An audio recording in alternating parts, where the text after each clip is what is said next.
Hey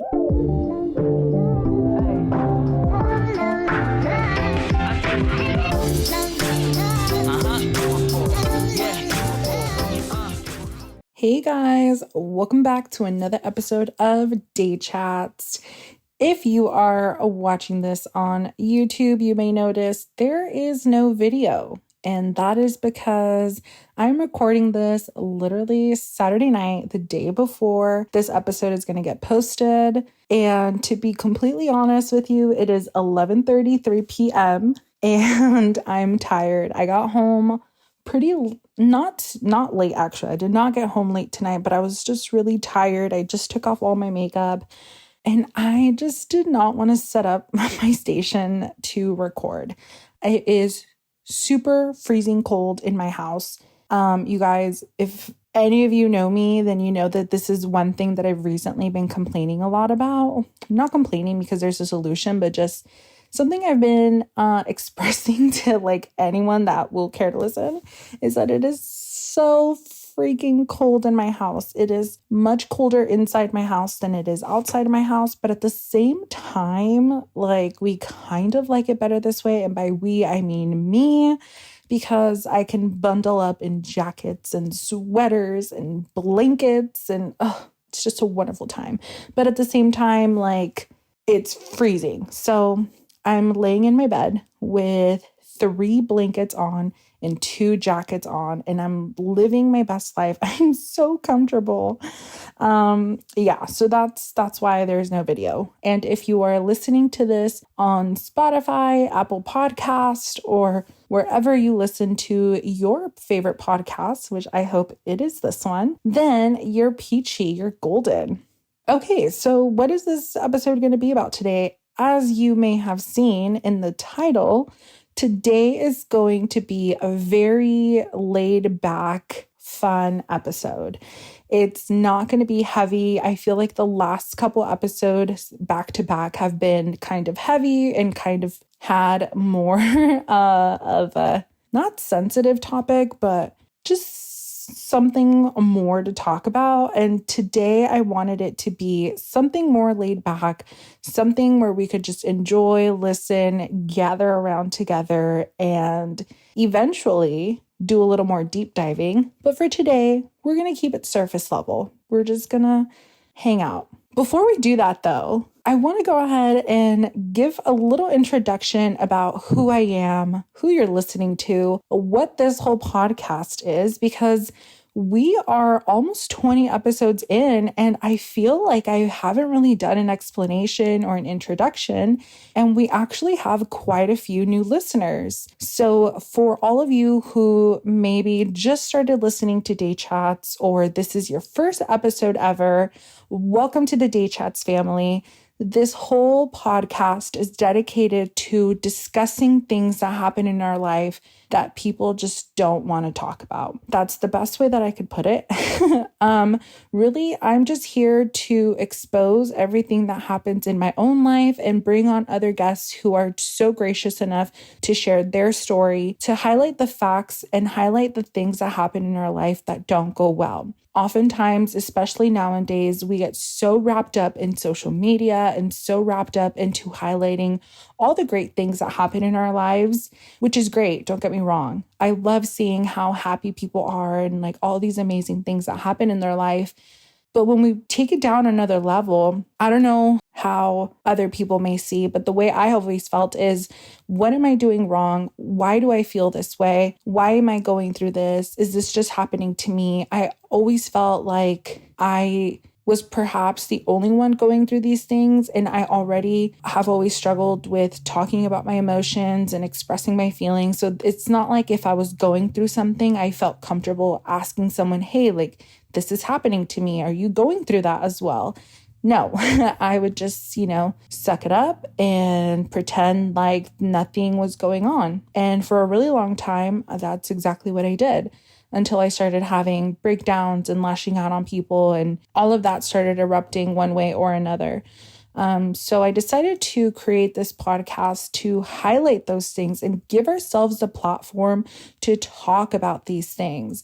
It's just as important to highlight the things that go maybe wrong in our lives or things that we learn in life that happen to us from negative experiences, because that's what life is all about, is learning and growing. And what I always say is that we are learning together. And so with that introduction, I wanted you to know that that is what this podcast is here for. We're going to have great times. We're going to have times where we're going to talk about our love life, and we're going to be talking about how it's not going the best and the struggles that we're going through, or the times that it's going amazing. And we're going to talk about the times that we're having a hard time emotionally and mentally, and the struggles that we have with that, and all the different struggles that we come along. This podcast isn't specifically for someone in your 20s. I'm in my mid-20s, and what I've come to find out is a lot of the things that I may be going through for the first time, or maybe going through from a different perspective, are things that other people in other age ranges go through as well.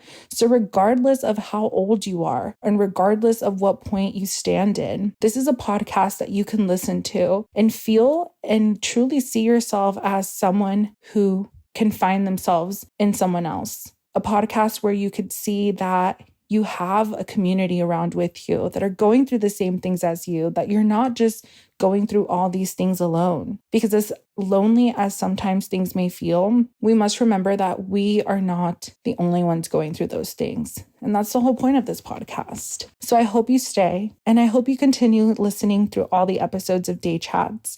We're on a journey, and there's so much more that we're here to do. So now that we had that little introduction of Day Chats and who we are, what we do, what we talk about. And I say we because we're a community. Okay. We're like a little family. We're in this together. We're learning together. We're growing together. Okay. So it's definitely a we conversation. Let's go ahead and get into the actual topic of today's episode, because I'm actually pretty excited. I feel like it's a much needed, just like friend conversation that we're having. Today, we're going to be talking about red flags in dating. I have not talked about my dating life in quite a while.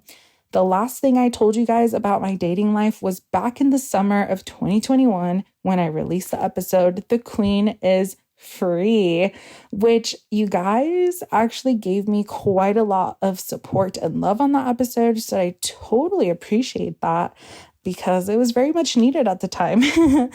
Your girl was going through it. I feel like I've taken time to collect myself and continue working on myself. There was a lot of things that I felt that I allowed in that, I guess what we would say, a relationship, that I don't necessarily feel that align with what I truly want in a relationship. So I've given myself time to heal, and continue working on growing and whatnot. And I finally feel like I'm at a point where I'm ready to start putting myself out there again, but it has to be really slow. I have noticed so many things about myself this time around that I'm like, getting to know people and going out with people. I am I just fear, I guess, like getting close to people. I will be so tempted to ghost people, which I don't. I have not ghosted anyone. I do properly communicate when I don't feel a spark, I don't feel a connection, or I just am not feeling it anymore. I do communicate with the other person because, I don't want to fall back into those habits of ghosting people because, that shit sucks. I don't want somebody to ghost me. So I don't do it to other people. But I was having this conversation with my best friend the other day. I was texting her and I was asking her, should I go for this person? I didn't tell her who this person was. All I said was, should I swipe right? Should I swipe left? But what she didn't know, and homegirl, if you're listening right now, then surprise, surprise. I had already started talking to this person. This person I had already been texting, and, this person makes me realize that not everything, but a lot of the things that I wanted in a partner are not too much to ask for. This man, I've never had a conversation with him about the things that I'm looking for in a relationship. That conversation just hasn't come up yet. I'll get into that in a little bit, but that conversation hasn't come up yet. Well, actually, I'll just tell you now. That conversation hasn't come up yet because I frankly don't put in the time to have that conversation.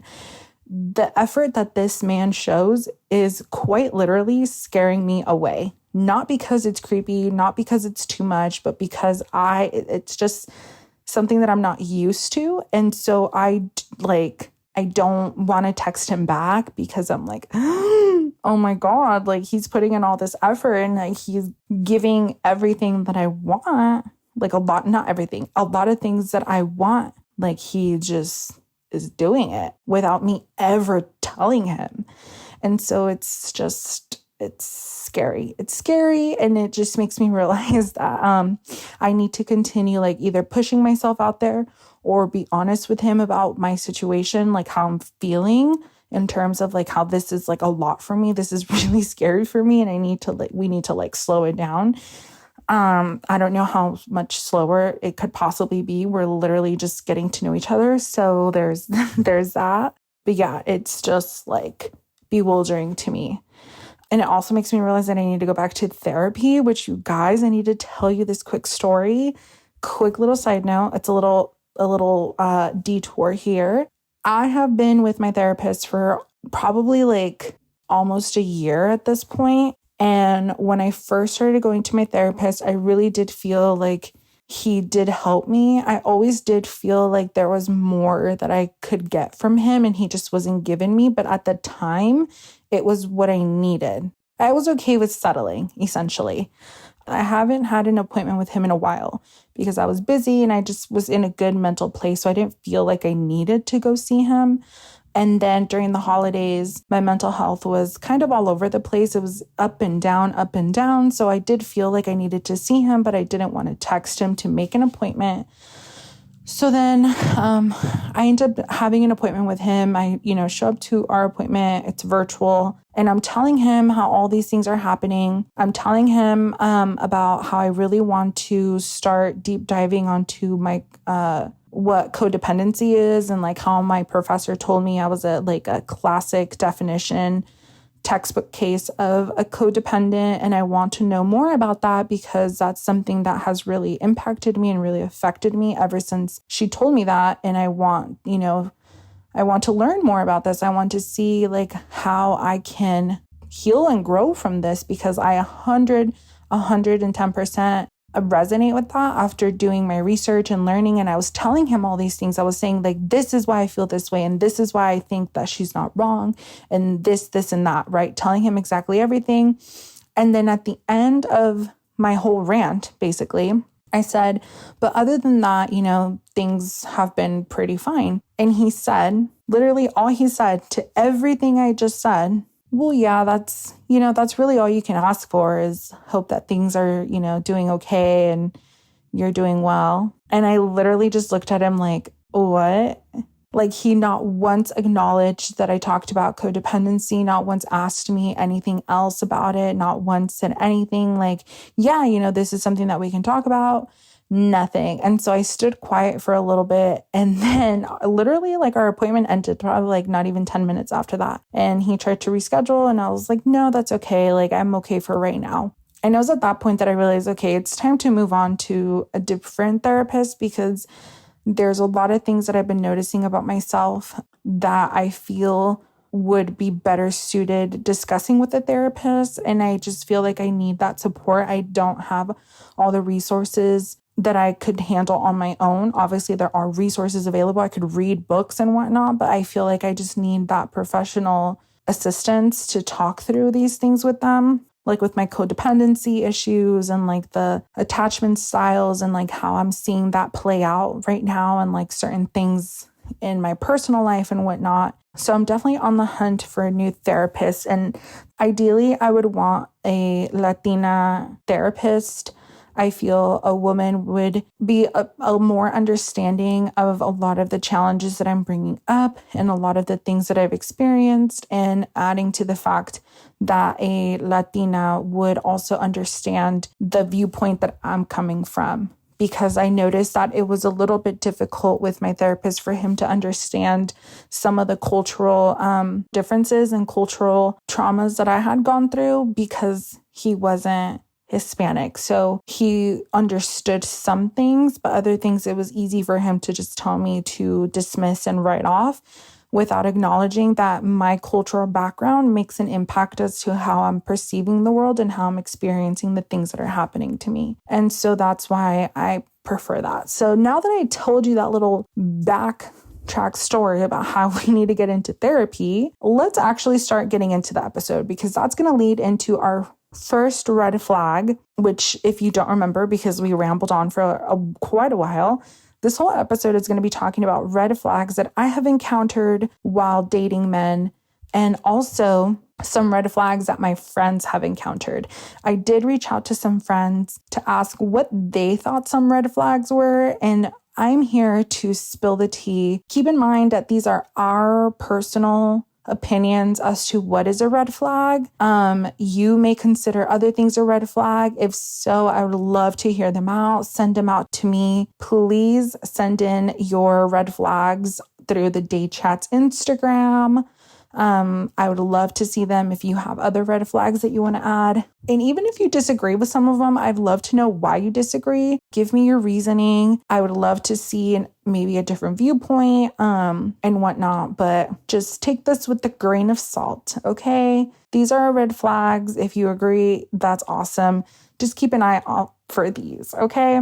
Also, keep in mind that this is coming from a perspective of a, heterosexual relationship experience. I have only ever dated men. I'm a straight person. My friends have, for the most part, only dated men. So that is our red flags. Are these applicable to non-heterosexual relationships? Absolutely. But like I said, take it with a grain of salt. Just wanted to give you those little disclaimers before we go ahead and start. Okay, so the first red flag that I am going to tell you right now, for all you men who are listening, okay? And for all of you who are listening that do this, I don't care who you are, how old you are, Snapchat is not a form of communication. Do not, for the love of God and for the love of whoever and whatever you love, do not message me and ask me for my Snapchat. And don't you dare message me on Snapchat and try to have a full-blown conversation through there. You will be blocked. You will not be responded to. And that's just that. Snapchat is not a form of communication.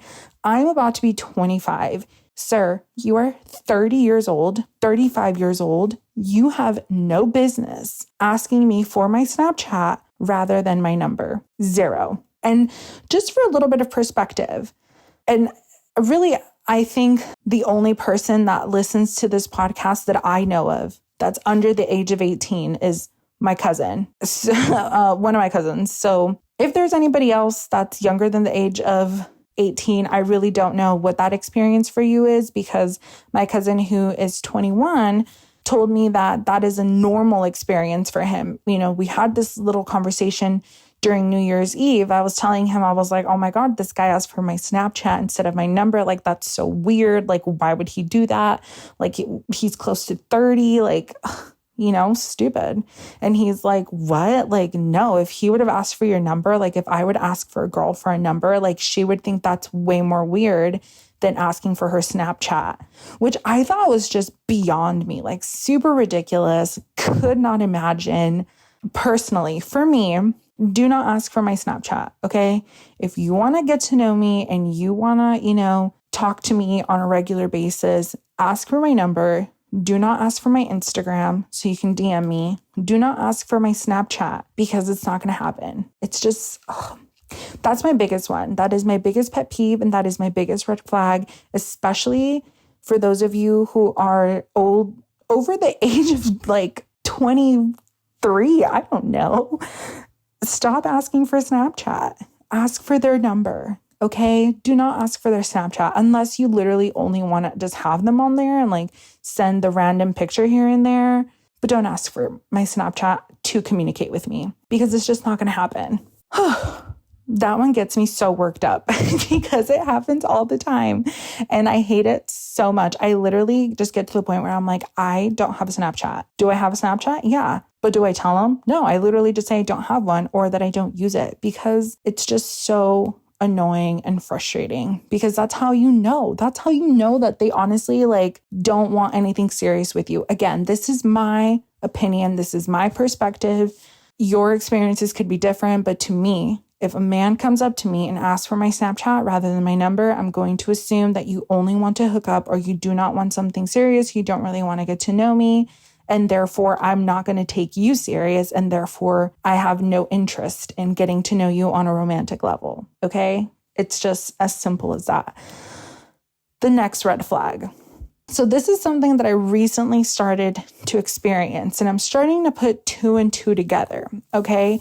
And now some people may disagree on what I'm about to preface, but I do not think it's bad if someone only wants to hook up. I don't think it's bad at all. I think it's great. I'm here for it. Do what you got to do what you want to do. If you only want to hook up with someone and your first message to them is, hey, are you down to hook up? Or, hey, do you want to come over?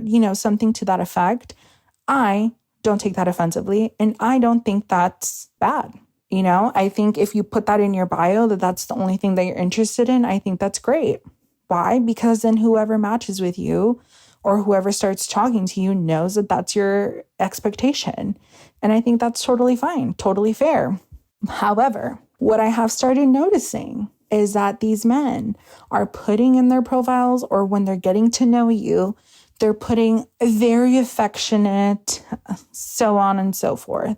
And so I've had this happen to me 2 to 3 times already, where these men, we're having really, really great conversations, like wholesome, deep, not deep, like crazy deep conversations, but, beyond surface level conversations, like getting to know each other. And then they start asking, do you like physical touch or something like that? Are you a physical person? And so at that point, the first time it happened, I was like, oh, the way they asked, I forgot how they asked, but it was essentially like, it kind of sounded like asking about a love language. And so I was like, oh, physical touch is not my primary love language, but if that's yours, that's really cool. And so, that person proceeded to ask me what my love language was. So that's what I thought that conversation was. And so they kept asking me, throughout the days, like if I was a physical person, if I liked cuddling, if I liked doing those kinds of things, until they finally asked for my number and I gave it to them.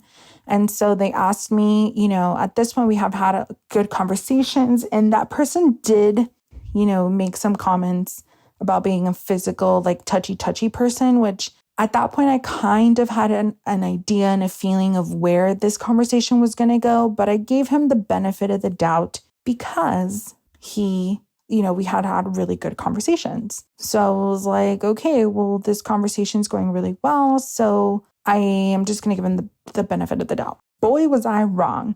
The minute he texted me, he's immediately asking me for pictures. I sent him like a couple pictures, normal like selfies, like, pictures I would send to my mom or, just normal pictures. And immediately there was one picture that had like more cleavage showing. It was still an appropriate picture, but just happened to have more cleavage. And he asked me to send him more pictures showing more. And I was like, no, you have all the pictures in my profile. You have all the pictures I just sent you. It's literally the first day that we're texting. We're 5 minutes into this text conversation. I don't think any more pictures are necessary. At no point did he ever send me any pictures at all. So it didn't seem like a very fair exchange, if you're asking me, or in my opinion. So, I ended up telling him that no, like I didn't want to send any more pictures. I felt like at that point where we were at in the conversation, the amount of pictures that I had sent him and the amount of, I guess, body that I was showing him, like how much or less clothes I was wearing was fine. Like I don't feel comfortable sending you nudes or anything because I don't know you and I don't care to send them. So I basically told him like, no, I feel comfortable where we're at now. I don't feel like we need to take any more pictures or anything like that. He literally just liked my text and never texted me back. And I was like, okay, so your question of whether or not I liked physical touch had nothing to do with a love language, and you really did not care to get to know me as a person, your interest. was clearly only if I was interested in hooking up. And I had something similar happen another time where I had this person in their profile. They talked a lot about communication and the importance of that and, wanting someone that they could have open and honest communication with, yada, yada, yada. Loved the profile, super great. Obviously attractive person. So we matched and it was on Bumble, so I had to message him first. And so as soon as I message him, he messages me right back. And the first thing he asked me is what attracted me to him, to like matching with him. And I was honest. I said, I really like what you wrote on your profile. It's really great. So you make it really clear about what your expectations are and what you want. And I'm in a line with you. And so here I am thinking like this person like really values effective communication, which is something that I value too, like really great discussions. It's going to go great. And the next thing he asked me is like, are you a physical person? And at this point with my previous experience, I just knew where that conversation was going to go. That conversation was literally not going to have anything to do with anything other than the fact that he wanted to hook up. And so I told him I acted dumb. I was just like, it's not my primary love language. And then he asked me something else that was irrelevant. And then he kept pushing and pushing and pushing to know if I was like a physical person. And so I was like, I can be, but like I said, it's not my primary love language. So, and then he's like asking me something else. And he asked me again if I'm like physical. And I was like, what? It's kind of weird that you're like, you keep asking me. And I forgot what I said. I didn't say that, but I forgot what I told him. And then he ended up going back and saying like, well, I'm just concerned because you said you can be physical, like not that you are physical. And it's like really important to me. Like I cannot be happy in a relationship if my partner isn't physical. And at that point I was just, I was just like, okay, it is literally 7 a.m. I'm not going to prove myself to you that I can be or that I am a physical person, because at that point I had remembered that in the past I had matched with him before, but he at that time only wanted to hook up, which like I said, I don't think there's anything wrong with that. I appreciated that he told me from the beginning, and I just told him that's not what I was looking for at the time. And so we left it at that. And so this time around, he was telling me that he was looking for a relationship. And so when he started asking about the whole physical thing, like it just really rubbed me the wrong way, because I'm like, okay, are you actually looking for that? Or are you looking for just a hookup? And I get like, if that's something that's important to you, like obviously you want to talk about that. But that's, to me personally, that is not something that you talk about your literally first 2 minutes of a conversation. Like I get that being something important to you, but that I feel like that's just something that you talk about at a later time. So to me, that was just off-putting. If they start asking you if you're a physical person, that's a red flag. If they start asking you like within the first like day or two of when you guys are getting to know each other, red flag. I'd say that's like a yellow flag, not a red flag. Keep it as a yellow flag. And just keep an eye on that, because it could be that they're just asking to know, but it also could be that they're just asking because they don't want to be upfront and say that they just want to hook up, which, like I said, for me personally, I would much rather someone tell me that they're just here, they just want to hook up, and that's fine, and I can decide at that point, is that something that I'm interested in or is it something that I'm not? Because if it is, great, we're on the same page. That's all it is just a hookup. And if I don't, then, kudos to you. Good luck with what you want to find. It's not what I want, and it is what it is. Okay, moving on to the next red flag. This one I think is really important to pay attention to. I don't know if a lot of people will agree with me, but this is something maybe just projecting from my own childhood traumas and my past negative experiences in dating. But pay attention to how your partner talks to you when they're mad. Pay attention to how your partner talks to other people when they're upset, and pay attention to how your partner talks about people when they get upset. Because to me, those are all very important. And that in itself is like 3 red flags there. If you notice that your partner is demeaning and rude and just absolutely disgusting to you when they're upset, huge red flag. Regardless of how the other person is feeling for being upset, whether you guys are just having an argument or you guys are fighting about something, nobody deserves to be devalued and nobody deserves to be yelled at and called nasty names. I know people fight. I know people argue, and sometimes things are said that hurt each other's feelings. Honestly, like, I think it's a red flag if your partner calls you stupid or a dumb bitch when they're mad. I don't think it's healthy. I don't think it's right. Again, this is my personal opinion. I don't think it's something that should be allowed. That's just me. You can agree or disagree however you feel, but I think that if your partner is calling you this and telling you this when they're upset, that just goes to show, how much they care about you. Because no person that actually cares about you or loves you will call you those names. Because that's rude, that's demeaning, that's hurtful. Similarly, no person, in my opinion, would talk about another person that way if they really care about them. And so pay attention to how they treat other people. It's kind of like how they say, pay attention how your partner treats your waiter. If they're rude to your waiter, that just goes to show what kind of a shitty person they are, So if there's anything that you're going to take out of this, that's the one biggest red flag that I would say to pay attention to is pay attention to how your partner talks to you when you guys are in an argument. Because I know it's easy to get in a heated discussion and say things that you don't mean. But if it gets to the point where they're crossing lines and they're hurting you and they're, hitting below the belt, I don't think that's healthy.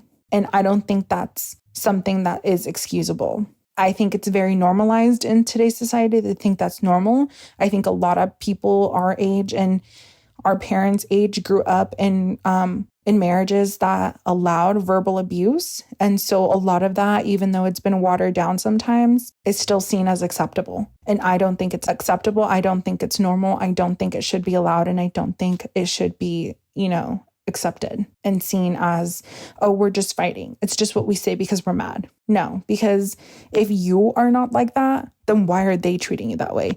And if you are the person that's like that, then babe, I need you to go to therapy. Okay. I need you to do some self-work because that's also not okay. And we're going to keep ourselves accountable. We're going to keep ourselves, be honest with ourselves. If that is you and you feel called out by some of these red flags because you do these things, baby, I need you to write these down and go to therapy and go talk to someone and work on these things.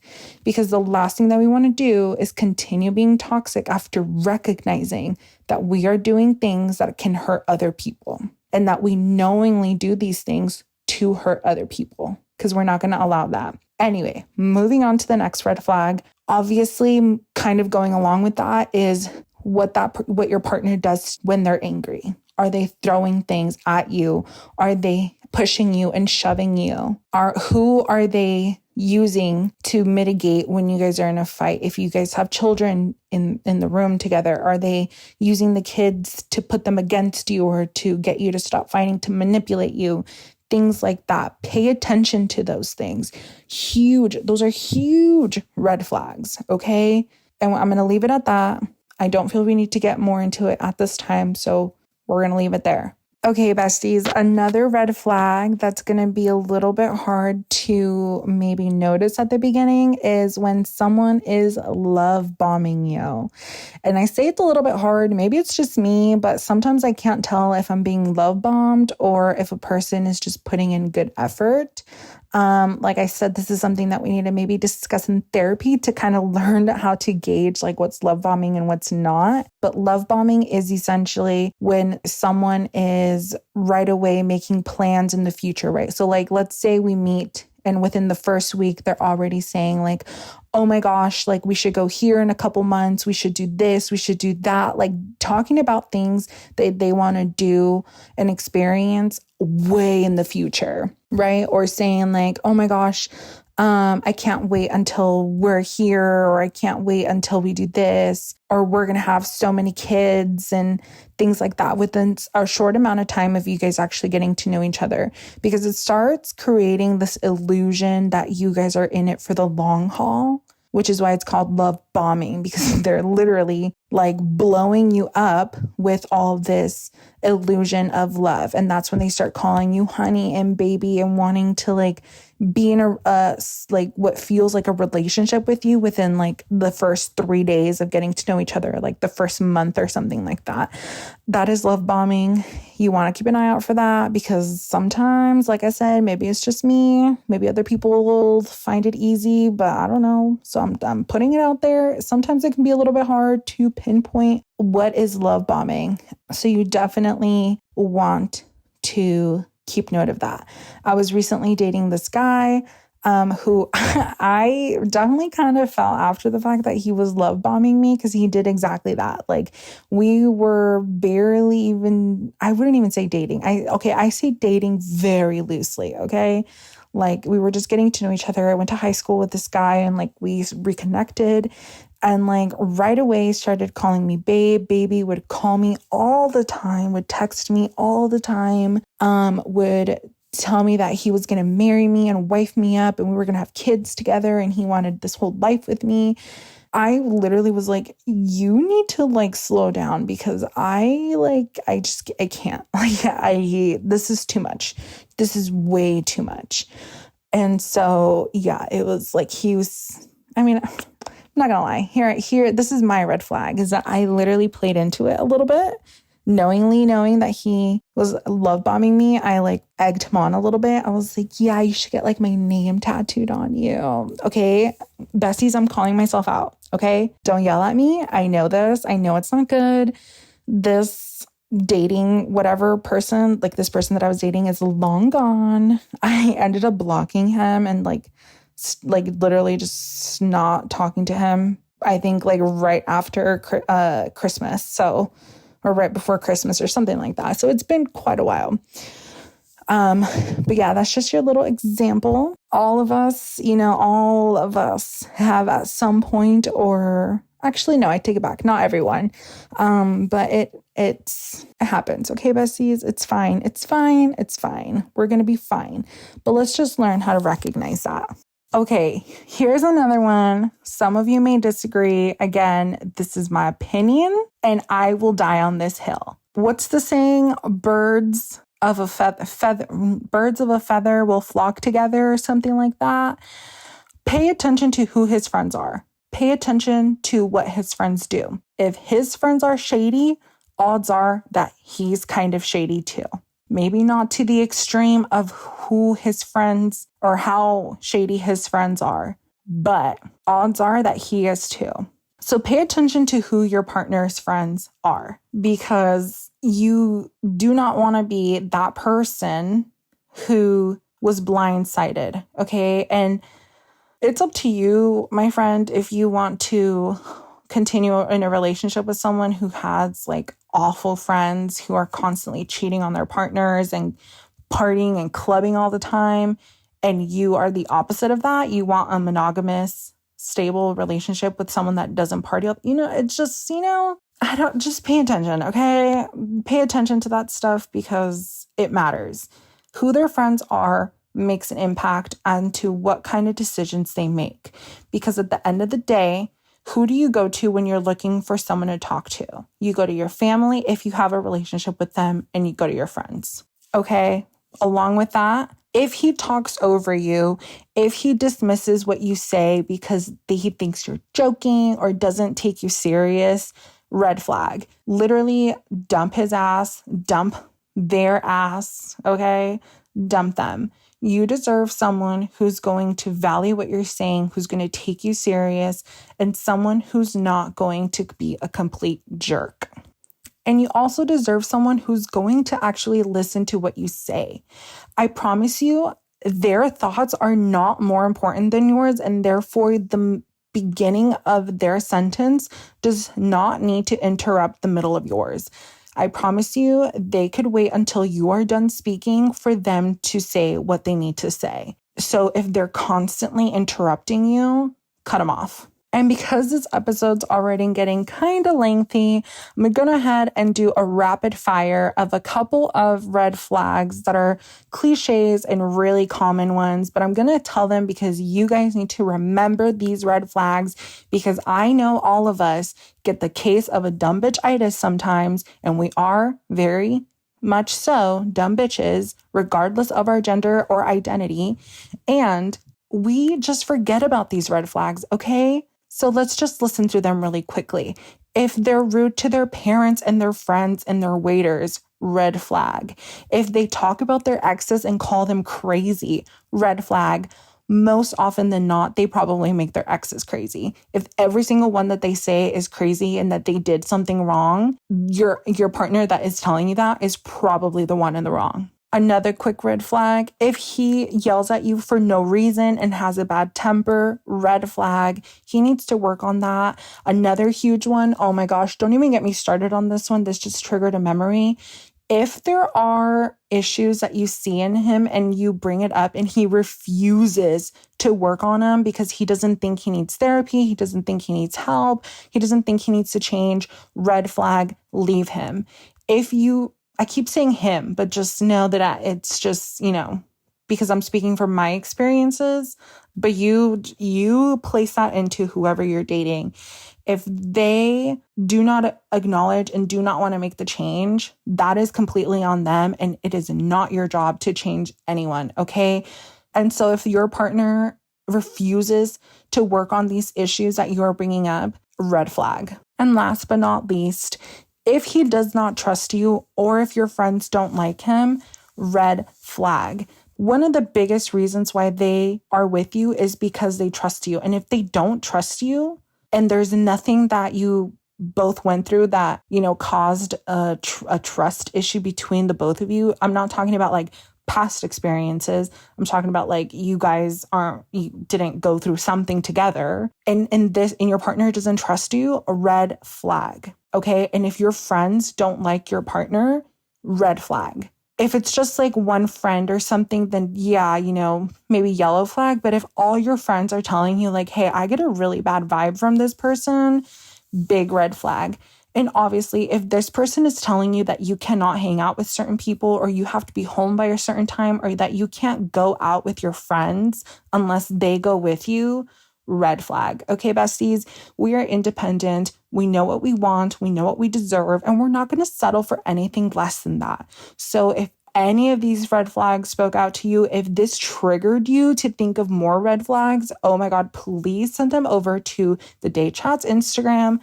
I would love to know. We'll make a part 2 and send me your stories if you have any stories with a specific red flag, because a lot of these literally came from my personal experiences and I have a lot of stories. So if you want to hear any of mine or you want to share any of yours and you want to be on the podcast or you just want me to read in your story, let me know. Send it over to the Date Chats Instagram. It's at Date Chats. And we'll go ahead and see what we'll do. We'll either have you on the episode or we'll have you read it out loud.